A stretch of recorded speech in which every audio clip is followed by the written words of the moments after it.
IPL మొదలవుతుందంటే కొందరు star players కోసమే అభిమానులు ప్రత్యేకంగా స్టేడియాలకు వస్తారు. ఆ స్టార్ క్రికెటర్ల జాబితాలో మొదటి పేరు మహేంద్ర సింగ్ ధోనీనే.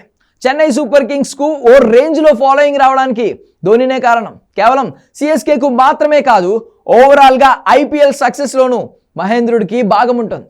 దిగ్గజ కెప్టెన్గా భారత్కు 2 ప్రపంచ కప్లు అందించిన ఘనత ధోనీదే.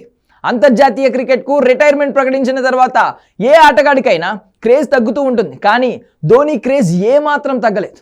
ఏడాదికోసారి మాత్రమే అభిమానులను అలరిస్తున్న మహీ బ్యాటింగ్ కోసం అభిమానులు ఎంతో ఆసక్తిగా ఎదురుచూస్తూ ఉంటారు.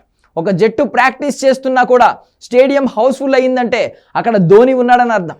అలాంటి ధోనీని మెగా వేలానికి ముందు చెన్నై సూపర్ కింగ్స్ అన్క్యాప్డ్ కేటగిరీలో రీటైన్ చేసుకుంది. దీంతో ధోనీ ఐపీఎల్ రిటైర్మెంట్ వార్తలకు చెక్ పడినట్లయింది.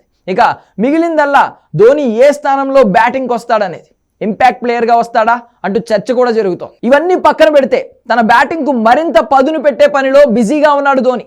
సిఎస్కే ప్రాక్టీస్ క్యాంప్లో ముమ్మరంగా సాధన చేస్తున్నాడు. ధోనీ అంటేనే భారీ షాట్లకు కేర్ ఆఫ్ అడ్రస్, అందుకే ఆ భారీ షాట్లే ఆడుతున్నాడు.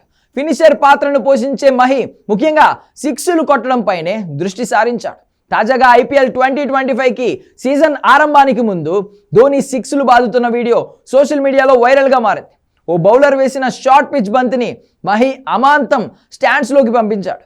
బంతికి తాకినప్పుడు బ్యాట్ నుంచి వచ్చే సౌండ్ ధోనీ కెపాసిటీని చూపిస్తోందని ఫ్యాన్స్ సంతోషం వ్యక్తం చేస్తున్నారు. ధోనీ కీపింగ్ కూడా సాధన చేస్తున్నాడు. ఈసారి మహి ఐపీఎల్లో 6ల వర్షం కురిపిస్తాడని ఆశాభావం వ్యక్తం చేస్తున్నారు ఫ్యాన్స్. ధోనీ గాయం కారణంగా పూర్తిగా ఫిట్గా లేడని వార్తలు వచ్చాయి. అయితే ఇప్పుడు పూర్తిగా కోలుకున్న ధోనీ ఈ సీజన్లో ముందుగా బ్యాటింగ్ చేయొచ్చని అభిమానులు ఆశిస్తున్నారు. ధోనీ ప్రాక్టీస్లో 6లు కొడుతున్న వీడియో వైరల్ కావడంతో సిఎస్కే ఫ్యాన్స్ సంబరాలు చేసుకుంటున్నారు. ధోనీ తన స్టైల్ మార్చకుండా మరింత హిట్ చేస్తూ 2025 సీజన్ను మరింత రసవత్రంగా మార్చబోతున్నాడనే అంచనాలు భారీగా పెరిగాయి.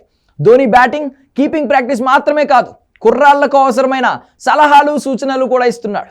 గత సీజన్లో ధోనీ 7 లేదా 8వ స్థానంలో బ్యాటింగ్ చేశాడు. అయినప్పటికీ 220 కంటే ఎక్కువ స్ట్రైక్ రేట్తో ఓ ఫినిషర్గా అద్భుతంగా రాణించాడు. ఇదిలా ఉంటే 2024 సీజన్లో చెన్నై సూపర్ కింగ్స్ 5వ స్థానంతో సరిపెట్టుకుంది. ప్లే ఆఫ్స్కు చేరువలో ఉండగానే చివరి లీగ్ మ్యాచ్లో రాయల్ ఛాలెంజర్స్ బెంగళూరు చేతిలో ఓడిపోయింది. ఈ నెల 23న ముంబై ఇండియన్స్తో చెన్నై సూపర్ కింగ్స్ చెన్నై వేదికగా తన తొలి మ్యాచ్ ఆడనుంది.